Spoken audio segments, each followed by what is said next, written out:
नमस्कार। आज है 25 सितंबर 2020 और 25 सितंबर 2020 की आज की सभी बड़ी खबरें हिमाचल प्रदेश से हम आपके लिए लेकर आए।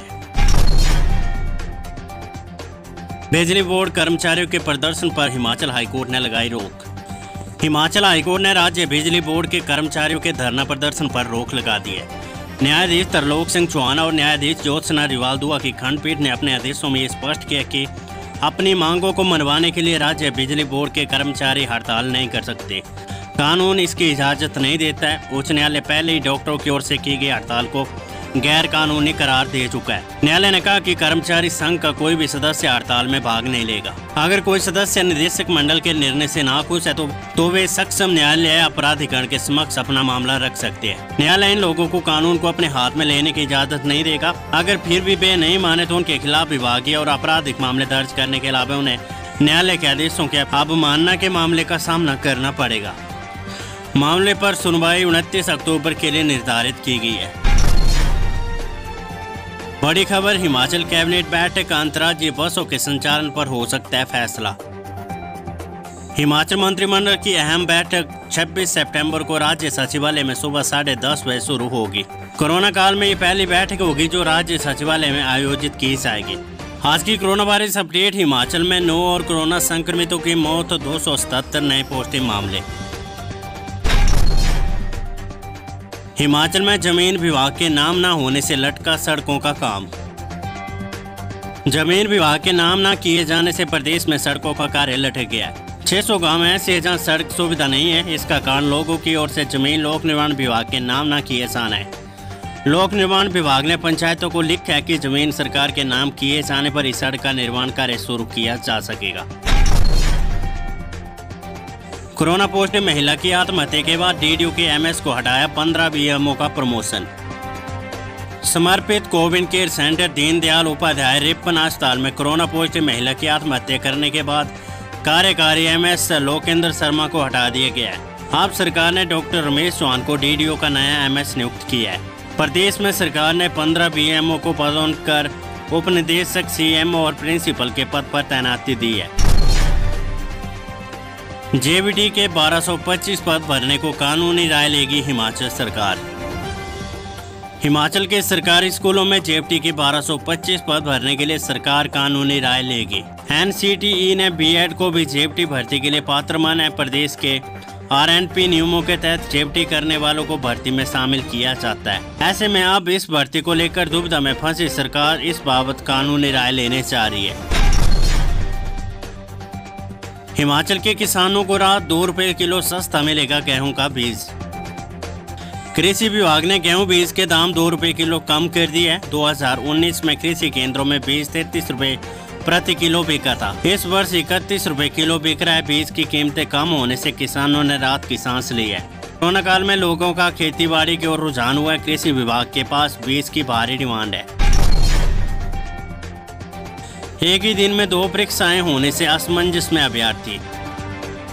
प्रदेश लोक सेवा आयोग की सहकारी बैंक के असिस्टेंट मैनेजर और आईबीपीएस पीओ की परीक्षा एक ही दिन 11 अक्टूबर को होने के चलते प्रदेश के अभ्यर्थी असमंजस में है। एक ही दिन 2 परीक्षाएं होने से अभ्यर्थी एक परीक्षा से वंचित रह सकते हैं।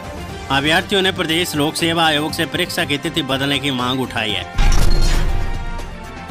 सेब भुगतान के बदले बागवान ले सकेंगे अब उपकरण और खाद। हिमफैड के पेट्रोल पंपों के लिए अलग कैडर बनाने का फैसला लिया गया। हिमफैड के अभी 6 पेट्रोल पंप और 10 नए पंप खोले जाने प्रस्तावित है। मंडी मध्यस्थता योजना में बागवानों से खरीदे सेब के भुगतान के बदले बागवान तत्काल उपकरण और खाद खरीद सकते हैं। हिमफैड के चेयरमैन गणेश दत्त की अध्यक्षता में वीरवार को निदेशक मंडल की बैठक में कई अहम फैसले लिए गए हैं। हिमफैड में वरिष्ठ प्रबंधन का पद प्रतिनियुक्ति से भरने का निर्णय भी लिया गया है।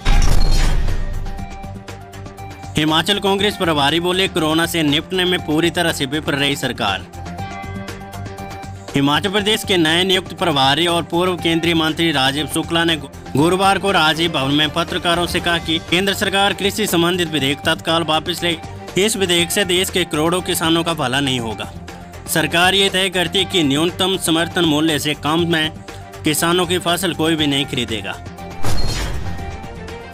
खुला शौच मुक्त में डबल प्लस घोषित होने वाला शिमला हिमाचल प्रदेश का पहला शहर। राजधानी शिमला खुला सोच मुक्त सर्वेक्षण में ODF++ का प्रमाण पत्र हासिल करने वाला प्रदेश का पहला शहर बन गया है। केंद्र सरकार ने नगर निगम शिमला को इसका प्रमाण पत्र जारी कर सम्मानित किया है। स्वच्छ भारत मिशन में जनवरी में देश के 4000 से अधिक शहरों का सर्वेक्षण किया गया था। प्रदेश के बड़े शहरों में भी केंद्रीय टीम ने स्वच्छता का जायजा लिया था। शिमला शहर में भी सर्वेक्षण किया गया था। सर्वेक्षण करने आई टीम ने पाया कि शिमला शहर खुला शौच मुक्त है। डीडीओ आत्महत्या मामला, सीएम जयराम ठाकुर ने लिया कड़ा संज्ञान, 5 दिन में तलब की जांच रिपोर्ट। कोरोना पॉजिटिव महिला के आत्महत्या मामले में मुख्यमंत्री जयराम ठाकुर ने बड़ा संज्ञान लिया है। मुख्यमंत्री कार्यालय ने स्वास्थ्य विभाग से 5 दिन के भीतर जांच रिपोर्ट तलब कर ली है।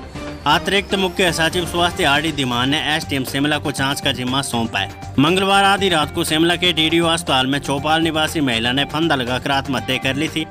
इस घटना के घंटों बाद तक स्वास्थ्य अधिकारियों को सूचना तक नहीं थी। इससे इस अस्पताल में कोविड मरीजों के लिए किए गए प्रबंधों की पोल खुल गई थी। निजी विश्वविद्यालय में ऑनलाइन पढ़ाई का होगा इंटरनल ऑडिट, निजी शिक्षा न्यायिक आयोग करेगा जांच का। प्रदेश में चल रहे निजी विश्वविद्यालय में ऑनलाइन पढ़ाई का इंटरनल ऑडिट होगा। हिमाचल प्रदेश राज्य निजी शिक्षा न्यायिक आयोग ये ऑडिट कराएगा। इसमें देखा जाएगा कि निजी विश्वविद्यालय छात्रों से फीस तो नहीं ले रहे हैं, क्या वे ऑनलाइन पढ़ाई भी करवा रहे या नहीं। विश्वविद्यालय में ऑनलाइन पढ़ाई के लिए किस तरह का इंफ्रास्ट्रक्चर मौजूद है। यदि कोई छात्र ऑनलाइन पढ़ाई से नहीं जुड़ पाया तो उसके लिए क्या सुविधा रहेगी है। क्या उन्हें ऑफलाइन तरीके से नोट्स भेजे जा रहे। आयोग ने इसको लेकर प्रक्रिया शुरू कर दी है। न्यायिक आयोग के अध्यक्ष मेजर जनरल अतुल कौशिक ने इसकी पुष्टि की है। नूरपुर में चंबा की कार खाई में गिरी, 3 युवकों की मौत। खबर है कांगड़ा से।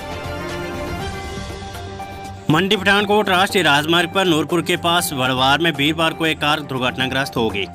हादसे में 3 युवकों की मौत हो गई। बताया जा रहा कि कार चंबा से कांगड़ा आ रही थी। बड़वार में चालक अचानक नियंत्रण खो बैठा और कार गहरी खाई में जा गिरी। कार में 3 युवक सवार थे जिनकी मौके पर ही मौत हो गई।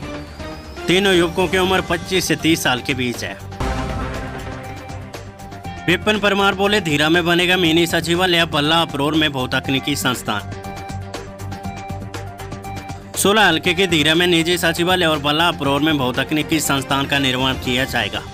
मिनी सचिवालय के निर्माण पर 11 करोड़ तथा बहुतकनीकी संस्थान पर 30 करोड़ रुपए व्यय किए जाएंगे। ये जानकारी विधानसभा अध्यक्ष विपिन सिंह परमार ने आज धीरा में तहसील कार्यालय के शुभारंभ तथा मुख्यमंत्री राहत कोष में 46 लाभार्थियों को 7 लाख के चेक वितरण करने के बाद दी है।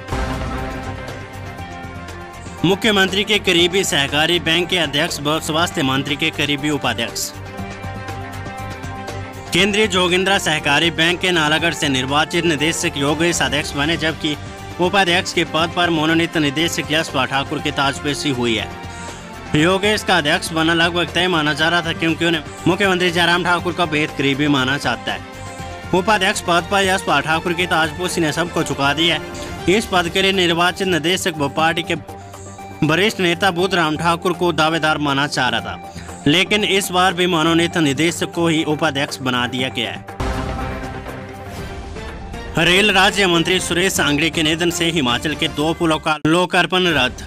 केंद्रीय रेल राज्य मंत्री सुरेश अंगड़ी के निधन के चलते प्रस्तावित सभी कार्यक्रम रद्द हो गए। रक्षा मंत्री राजनाथ सिंह ने वीरवार को हिमाचल 2 बड़े पुलों दारचा व पालचान का वर्चुअल लोकार्पण करना था। मुख्यमंत्री जयराम ठाकुर ने भी रक्षा मंत्री के कार्यक्रम में मनाली से ऑनलाइन जुड़ना था, लेकिन अभी सभी कार्यक्रम रद्द हो गए।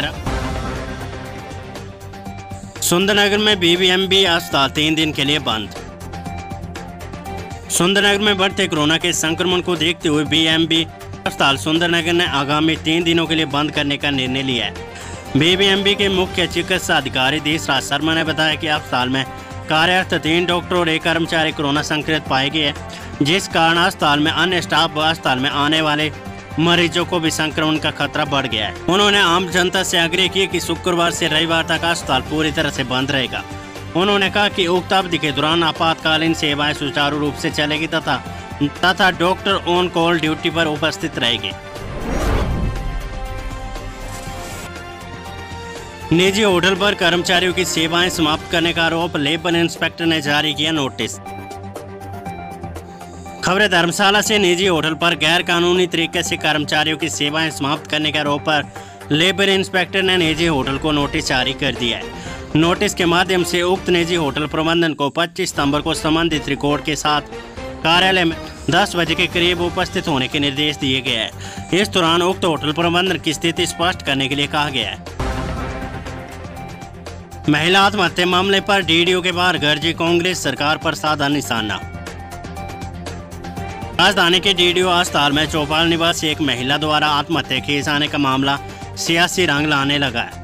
इसके तहत कांग्रेस ने उक्त मामले पर सरकार को घेरना शुरू कर दिया है। इसी कड़ी में वीरवार को कांग्रेस ने डीडीओ अस्पताल के बाहर सरकार के खिलाफ हल्ला बोला। हालांकि इस धरना प्रदर्शन के साथ ही शिमला शहरी कांग्रेस की गुटबाजी एक बार फिर उजागर हो गई। बीजेपी की सरकार से हिमाचल की जनता त्रस्त, कांग्रेस दिलाएगी निजात, राजीव शुक्ला। नवयुक्त कांग्रेस प्रदेश प्रभारी राजीव शुक्ला 2 दिवसीय दौरे पर शिमला पहुंच गए हैं। शिमला पहुंचने पर कांग्रेस कार्यालय राजीव भवन में उनका कांग्रेस कार्यकर्ताओं और नेताओं ने भव्य स्वागत किया। शिमला पहुंचने पर राजीव शुक्ला ने केंद्र और प्रदेश सरकार पर बड़ा हमला बोला। उन्होंने केंद्र सरकार को किसान विरोधी बताया। उन्होंने कहा कि प्रदेश में कांग्रेस की सरकार के समय विकास हुआ है, लेकिन अब बीजेपी के समय में विकास ठप हो गया है। आज 14 लाख लोग बेरोजगार है और जनता त्रस्त है, इसलिए प्रदेश में लोग अब कांग्रेस की सरकार का मन बना चुके हैं। उन्होंने कहा कि हिमाचल कांग्रेस में अब कोई भी मतभेद नहीं रहेगा। पार्टी के सभी कार्यकर्ता और नेता एकजुट होकर भाजपा को सत्ता से बाहर करने के लिए काम करेंगे। इस वीडियो को लाइक करें, हमारे चैनल को सब्सक्राइब कर बेल आइकन जरूर प्रेस करें हमारी न्यू वीडियो सबसे पहले देखने के लिए।